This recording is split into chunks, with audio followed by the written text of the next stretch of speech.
Oh yes, it's coming in 3, 2, 1. On the air with FDT-TV, the premier West Ham and Arsenal football podcast, brought to you every Monday by Michael Hawes and Ian Varker. Hello and welcome to episode 31 of On the Air with FDTV. My name is Ian, and as always, I am joined by... I'm Mike. By Bob. Mate, good start. We don't even know your name. So, this week in football, Mike, there's a few things gone on. I think the most poignant is this the end of Chelsea? Quite possibly. We've seen sanctions go on our Mr. Abramovich, who obviously a brief history, bought the club in 2004 ish. Around then. Before that, a lot of Chelsea fans will remember the fact of they had no money, and now they're back to that point, because as of Friday, when I was reading an article, they had 17 days worth of money left to be able to run the club. So Petr Cech has come out and made a statement saying it's not him having the talks, but from his role, he knows they had 17 days worth of money left, and they're constantly in touch with the government every day to try and get a different licence or amend it so they can pay people, because it's not just that's affected. But yeah, they're not allowed. He's not allowed to sell the club. He's allowed to sell the club with special dispensation, and if he doesn't make any profit from it. And they've also frozen all the club's finances and stuff, so big players are going to go out of contract because they can't renew them. Nike have pulled out of a £900 million kit sponsorship. Free have pulled out of a sponsorship. A funny thing is they had to on Trustpilot and things like that. Free got their accounts frozen because within 24 hours they had 26,000 one-star reviews or 0-star reviews, and it's just totaled their company. So yeah, fan power, as they say. Absolutely. It's such a difficult position. I mean, I understand what the government are doing in terms of all the sanctions and stuff that they're putting on the oligarchs and stuff like that, but this seems to be like a crazy situation. So just to obviously clarify, the Chelsea aren't allowed to they're not allowed to sell any merch. The only people that can go to the games are current season ticket holders. It's absolutely mental. When I was reading about it, I was like, Jesus Christ, like, is this going to be the end of Chelsea? Because unless someone comes along and buys them. But I think the thing that is frustrating is being told 1 minute you're allowed to sell the club, and then obviously these sanctions get put on and you're like, no, you're not allowed to sell the club. Or you're allowed to sell the club, but as you mentioned, with certain dispensations for it. I think one of those is that he has to sell the club, but is not allowed to make a profit on the assets and stuff like that. And I think the best thing for Chelsea would be to try and get a deal for this done as quickly as possible, because it's even got to the point, was it on Saturday, that they didn't even have any money to put fuel in their bus or something stupid like that. I could just imagine having a bit of a whip round between all the players and say, oh, go on, stick a tenner in. It's like the price of fuel at the minute as well. Yeah, isn't it? I'm struggling to get some. But yeah, it's crazy. I hope, for the sake of Chelsea, I mean, obviously we are predominantly West Ham and Arsenal fans on here, but I think we're football fans in general. And I hope they do get their shit sorted out as quickly as possible, because they are, let's be honest, one of the top clubs in England. And it'd be a shame if it was something like this that ended up putting Chelsea out of business. Well, I was going to say, it'd be a shame, wouldn't it, if the 8th biggest club in London went under. I mean,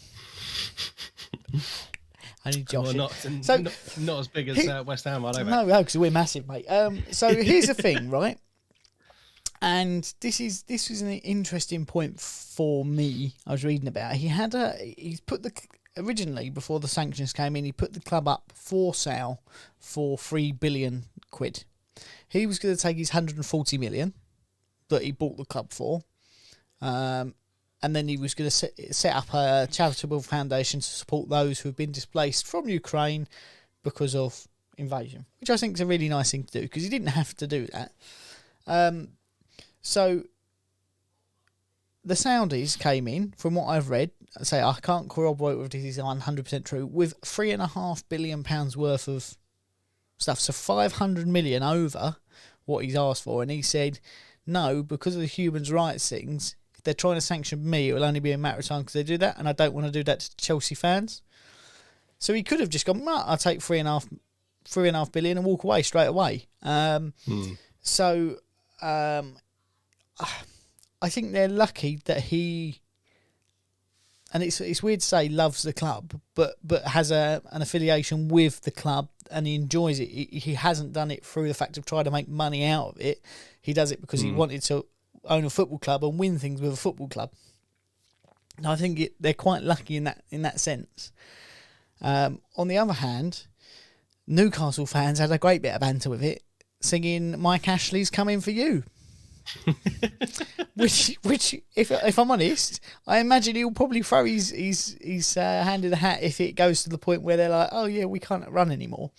But yeah, so if it does go very wrong for Chelsea, and we hope there's the government has some common sense with it, because it's essentially going to affect people's lives at the end of the day, and a fair few people's lives. Hopefully there is some amicable resolution, and we see them continue to play. I mean, it means that potentially we will definitely finish in a European spot, but hey ho. Yeah. Actually, yeah, fuck them. But yeah, so if day 17 comes and they have no money in their account, then that means they are automatically docked 9 points, which will be. I think that'll put them in the battle for 6th. If I'm honest, I don't know if that's 100% right, but yeah, it's about that. So moving on to a former Chelsea manager, Frank Lampard. He's taken over from Rafa Benitez at Everton. We had a discussion about who's the better manager, Lampard or Gerrard, and at the minute it has to be Gerrard, because Lampard it's all going a bit Pete Tong. Now, I don't think you can directly attribute all of that to him. I think the squad was missing a few key players. I think the morale of the squad was quite low. But do you think they're going to get relegated, Mike? Do you know what? A couple of weeks ago, when he was appointed, I was like, no, not a chance in hell. But they just can't seem to get a result together at the moment. And I again, just to kind of touch on something you just said, is that the morale must be so low in there at the moment. And obviously, when you keep losing games, it's only going to be affected by that more. Obviously, you saw the upturn in form that Newcastle have had once they'd made a few replacements within this, a few additions within their squad, and you can see what effect that's having on them. Given the string of the results that they've had recently. And to be honest, all it's going to take is one win, I think, to kind of jumpstart Everton's season again. Yeah. But the way it's going at the moment, it does look like it's looking increasingly likely that they will be relegated. Yeah, it's mental given how long they have been in the Premier League for. The top division, shall I say. It's mental. It is absolutely mental. And we've said it before, I'll say it again, we've got kind of a little special affiliation for Everton Football Club, having been on a stadium tour with our good friend Philip Banham, the Liverpool fan, which we sent around in an Everton shirt at the stadium. If you want to go check out our previous videos. Phil's punishment from our challenge a couple of years ago now. Yeah. I can't believe where that bloody time's gone. But yeah, it would be a shame, because I do like Everton. I do like their values, and it's a great stadium, and I think it'll be one that will be missed. But it's crazy when you look at the performance that they had against us. You could see that they were up for it. They beat us a couple of weeks ago, and it's just all gone downhill a bit since then. Yeah, again, it's another club I do like, and I hope they do manage to sort something out. But Frank Lampard's got credentials in the Championship. I know, obviously he didn't get to through the playoffs or whatever, but you never know. So here's the thing. I think season. Everton are currently in the middle of building their new stadium as well, aren't they? So it's going to be a huge old thing. The thing that's going for them at the minute is they do have 3 games in hand over every club around them. Mm-hmm. So I think they're 16th, 17th on 22 points at the minute. If they win all those games, they go up to level on points with Newcastle in 14th. Will actually probably go above them because they've got a better goal difference, or they will have if it's 3-1 wins. So that there is hope for them. It's not all over yet, and obviously there's still. Well, they've got over 10 games to play, where others have only got 9. So, to say, getting on that running it is still there for them to. Their fate is in their own hands, I suppose, is what I'm trying to say. But yeah, so that would be interesting to see if they can make something of it. Now I'm going to touch on a little bit. Yarmolenko, Ukrainian player in the Premier League, scores a goal. Waves his hands about, has a little bit of a cry. I think he's made his feelings known about the war, and obviously he's playing to try and bring awareness. Well, I think everyone's aware, but bring more awareness to the plight of the Ukrainian people. So, although it was quite nice to see him score for West Ham, actually, it was quite a little heart-touching moment, I think, to see his little celebration. So, which was good. 2 other things. Harry Maguire. Not so long ago, he was being petitioned to be put on a £20 note or the £50 note. Boy, has he had a fall from grace, with now Manchester United fans calling for his head. There's been statements saying that the players at the club don't trust him. He's the club captain, and the players don't want him on the pitch because they think he's a liability. So do you think it was part of the overachievement and that sort of feel-good feeling of that World Cup run that put him in a position that now he's well out of his depth? Or do you think maybe he's a good player that's surrounded by drivel and the whole team needs to be got rid of? Maybe a bit from column A and column B. Manchester United, they've had an up and down season. I mean, you only got to look at the game against Spurs. I think ultimately, I mean, don't get me wrong, the goals are fantastic, and it's good to see Ronaldo scoring again. Excuse me, I just put my microphone on mute there. But I do think, on the balance of play, I think Spurs were the better team throughout the entire 90 minutes. But again, they'll have a good game and they'll have a bad game, and we're seeing a lot of that. Certainly with teams in the top 6. But I think the problem with Manchester United is I think that all the players are aware that they've only got this interim manager, and they've got a lot of big names within the squad. Now, it may be something which the dressing room is struggling to manage all the egos within the team. But I mean, I wouldn't say he's a terrible defender. I'd say he's abysmal. No, he's definitely a good defender. But it just seems to be. It was after the incident. I think it was during the summer when he got arrested in Greece. I think that's where all the problems have started to happen. And obviously he come out and overly celebrated, I think, during an England qualifier, or an England friendly. Yeah. Yep. So he's. I think he's having a bit of a bad run at the moment, and all players go through it. Let's be honest. I just think Manchester United are, dare I say it, an average team at the moment. Yeah, no, I don't think you'd be wrong for saying that. I think the game against Tottenham was essentially a bad team against a team of bottlers, and who was they not going to bottle it, or was Spurs not going to bottle it, or were Manchester United going to be really bad, and Spurs bottled it more than Manchester United were bad. So, unfortunately, that's the sort of game you want two losers out of, but you can't have it.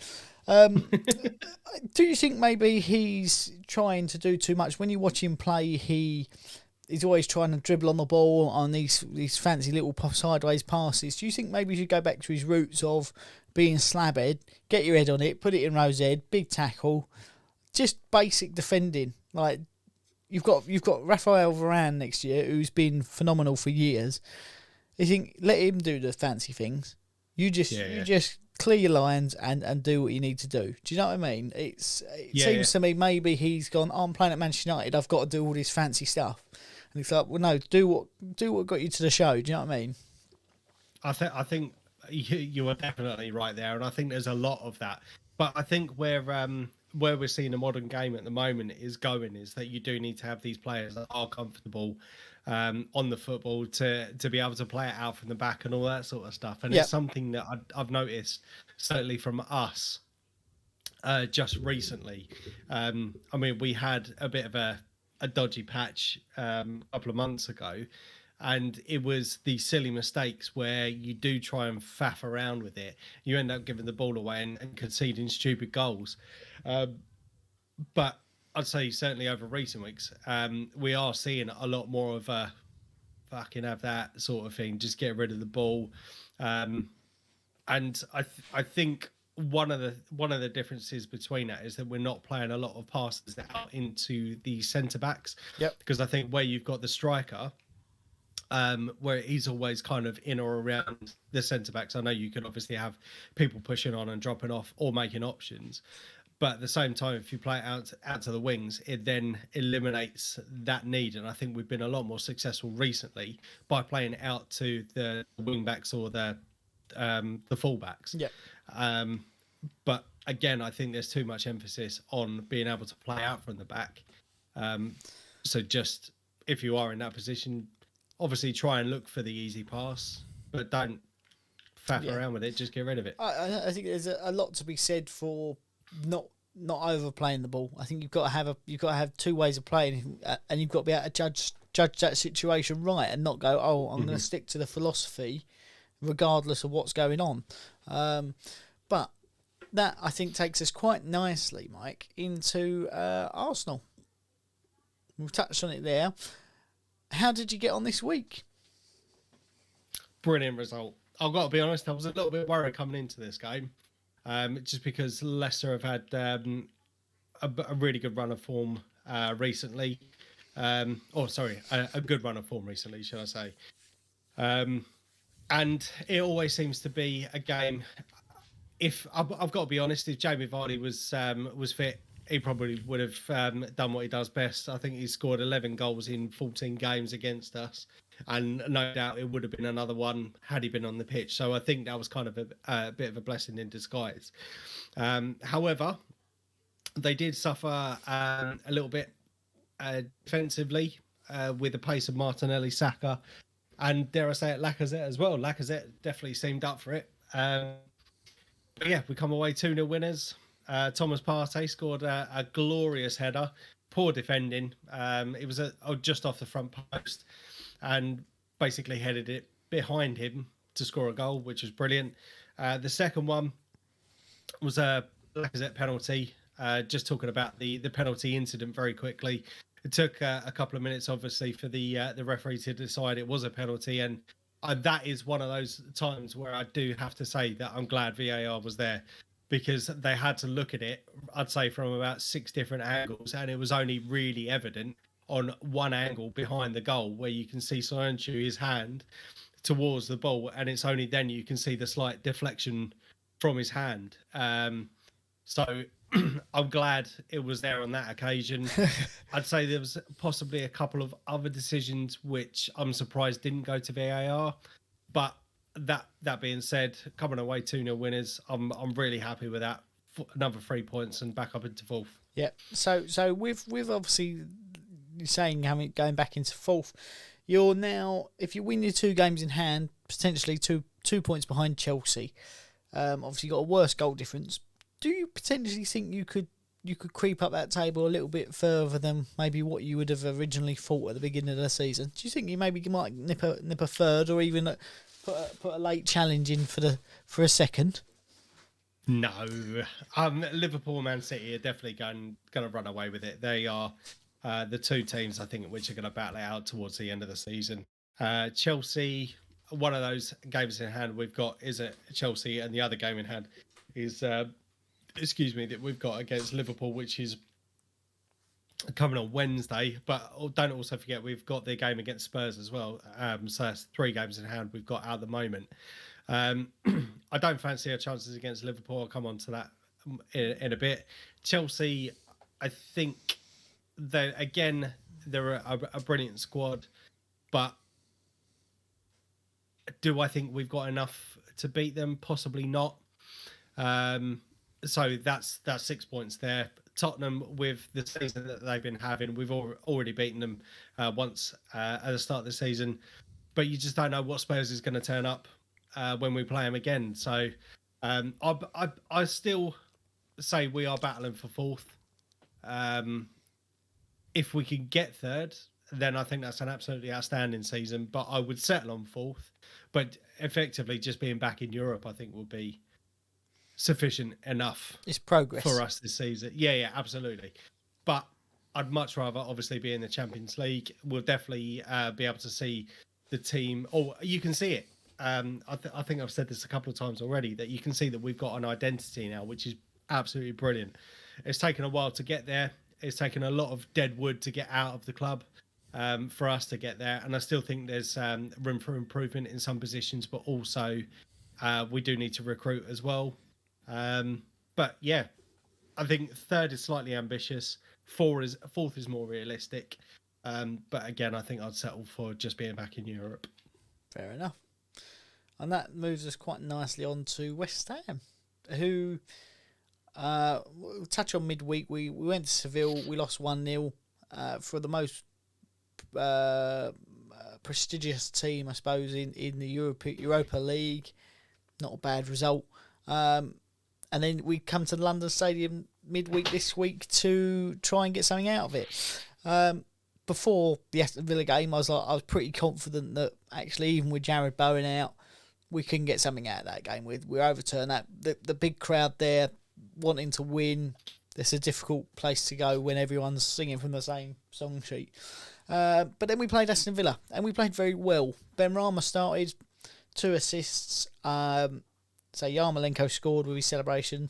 Then Fornals did. And then right at the end, Jacob Ramsey did score a good goal, but it was down to West Ham turning off again right at the last minute, which I think could be our downfall. The only thing I would say is Antonio went off injured. Cresswell went off injured.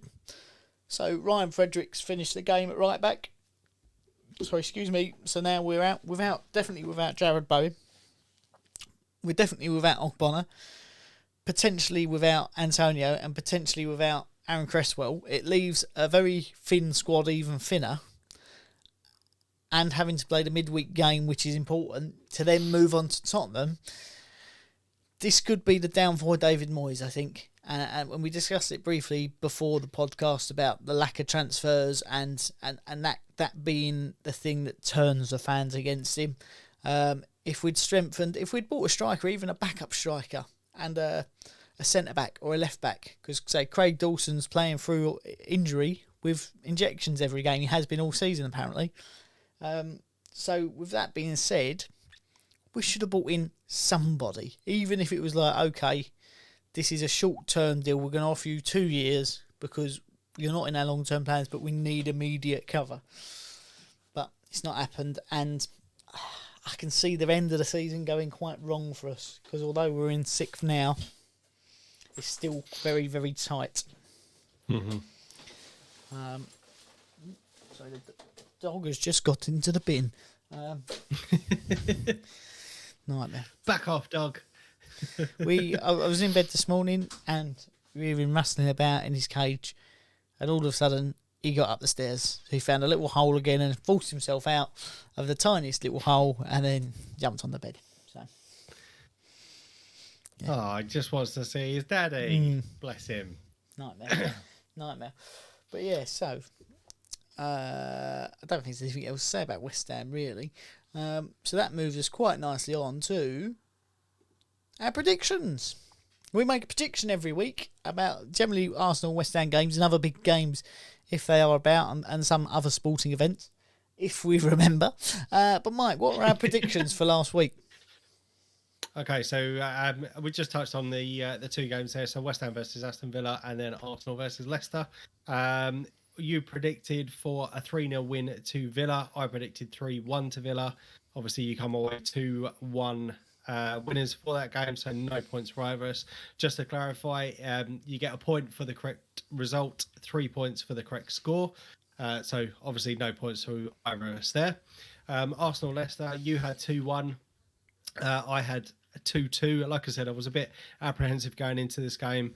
It was obviously 2-0 to Arsenal, so you get a point and I get nothing. Come so on! that is 1 point to you and 0 points to me for the week. So that moves you for the season 39 points to you and 32 points for me. So you've reopened that 7-point gap, which I've got to admit I'm starting to get a tear in my eye for the thought of losing the coveted FIFA Day trophy, predictions trophy, just for the people to see it. If you're watching us on YouTube, that is the trophy we are playing for.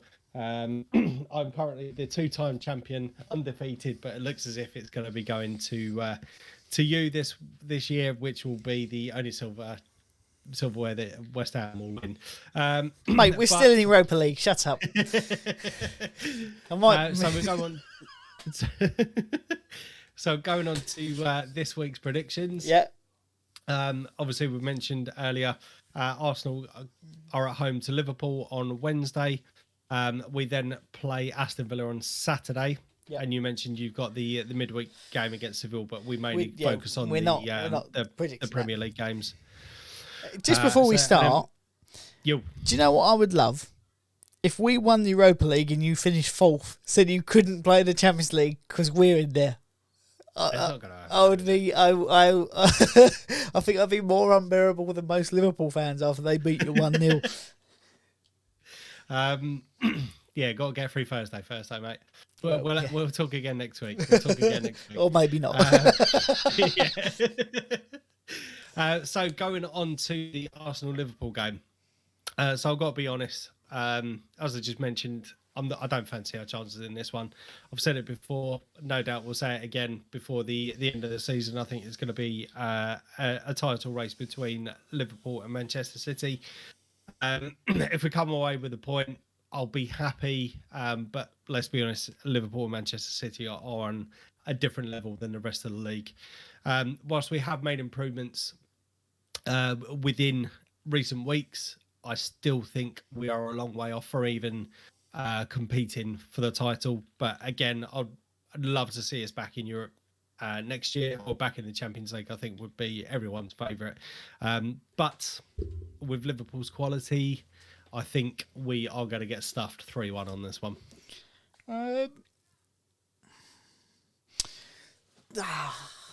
See, I get where you're coming from with that, but Liverpool, they've not been the best in recent weeks. They beat Brighton 2-0 at the weekend, but Brighton have sort of fallen off a cliff in terms of form. Luis Diaz looks like a tidy signing, doesn't he, for them? He's scored the last few weeks. I do think they may have too much for you, but I don't think it's going to be that big of a thing. I'm going to go 2-0. Okay. I think it will be a close game, and I think it will be a dirty Salah dive for the second one, so you get a penalty. But yeah, 2-0 for me to Liverpool. I reckon we'll get a red card as well, depending on who's refereeing it. I reckon we'll get a red card. So the next game, as I said, it is Saturday, 12:30. I think it is Aston Villa versus Arsenal. So Aston Villa currently in 9th, had a bit of an average run of form recently, 3 wins and 3 losses in the last 6 Premier League games. But obviously we go back to the start of the podcast, you said about Gerrard or Lampard being the better manager, and they have played okay since they have been under Steven Gerrard. So it could be a tough one. But we are in a good run of form at the moment. We've won five out of our last 6 games. And I think we've kept 12 clean sheets already this season. So I do kind of put a slight favourites going into this game, but again, it is playing away, and notoriously we have a bit of a poor form away from home.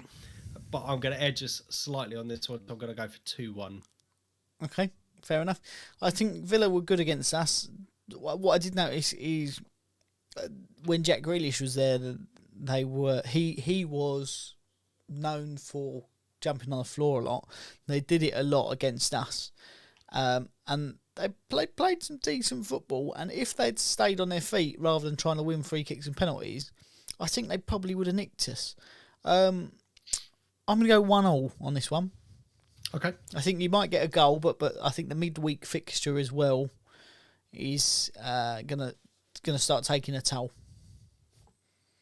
Okay, so that leads us on to the final game of the weekend, Tottenham versus West Ham. Yep. And I'll let you lead this one. So West Ham have got a midweek fixture. As I said, we've got a lot of injuries.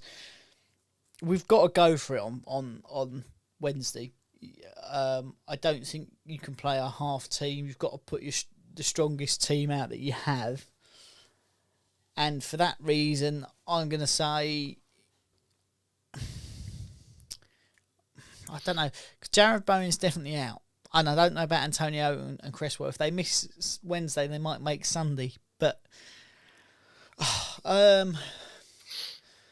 Tottenham played well against Manchester United, didn't they? I'm going to go for a Tottenham win here. Oh, this is difficult. If we lose on Wednesday, I think Tottenham will think it's easy and we'll beat them. If we win on Wednesday, Tottenham will win on Sunday. I'm going to go Tottenham 2-0. 2-0. I don't like saying that, but I think we've got to put all our eggs in on the Wednesday game, and just this one is what it is. If we can nick a draw, fantastic. But Wednesday's a must win. See, I'm going kind of on that philosophy that if you lose in the Europa League, I think you'll beat them. Because again, just going back to Tottenham, you just don't know what kind of season they're going to have.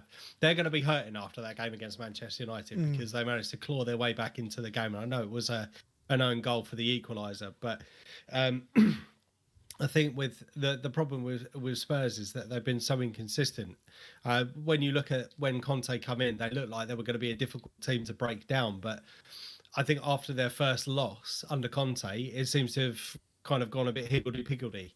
Obviously put in a brilliant performance against Manchester City, and then go and lose to Middlesbrough and Leicester, I think, was the other game. And then I just go back to what I said earlier. You just don't know what Tottenham's going to turn up. And I know they've got the home advantage, so you'd like to think the fans will get on top of them if things start going West Ham's way. But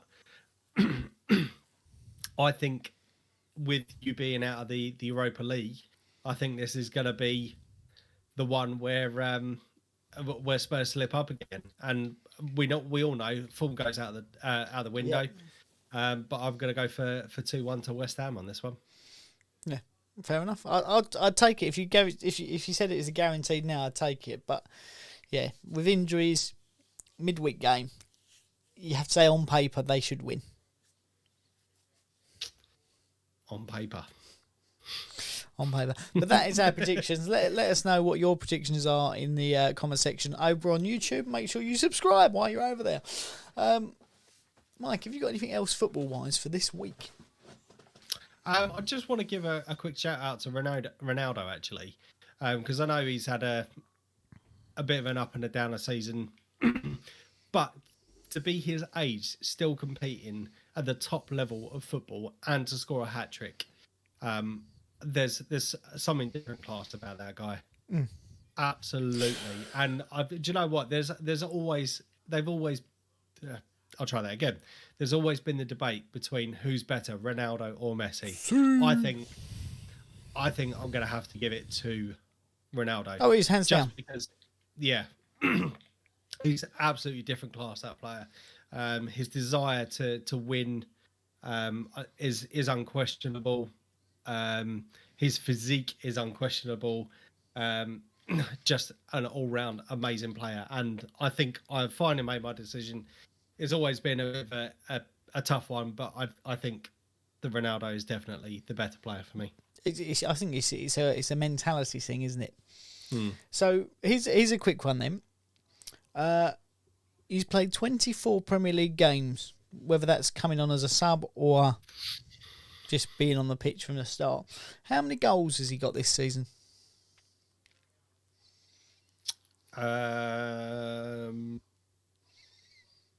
Probably 10 or 11. He's got 12 goals, a goal every other game, and 3 assists. In the Champions League, he's played 6 games. How many goals has he got? 4. 6. Goal a game in the Champions League. 18 in 32. That's a mad record, isn't it? Again, there's no question in the man's greatness. He's 37. He's older than me. 37. That's mad that he's 37 and he would still run rings round majority. Well, so he does. I say he would. He does still run rings round a majority of decent players. So I do have another question just to finish on. Which club joined the 1,000 wins club? There's 14 of them now, but one of them joined them at the weekend. Who was it? And this is all in the English Football League, by the way. What team has now got 1,000 wins? No idea. Wolverhampton Wanderers. Oh, okay. Joined the 1,000 Wins Club. So interesting, I thought. 14th team to do it. Bolton are in it above them, which made me laugh, but Bolton have been around for ages, haven't they? So, I've got a question I want to ask you, but this is going to be one to think about, and I actually want to put it out as well to the listener. It's a question I asked Dan yesterday. Who would you rather have within your team?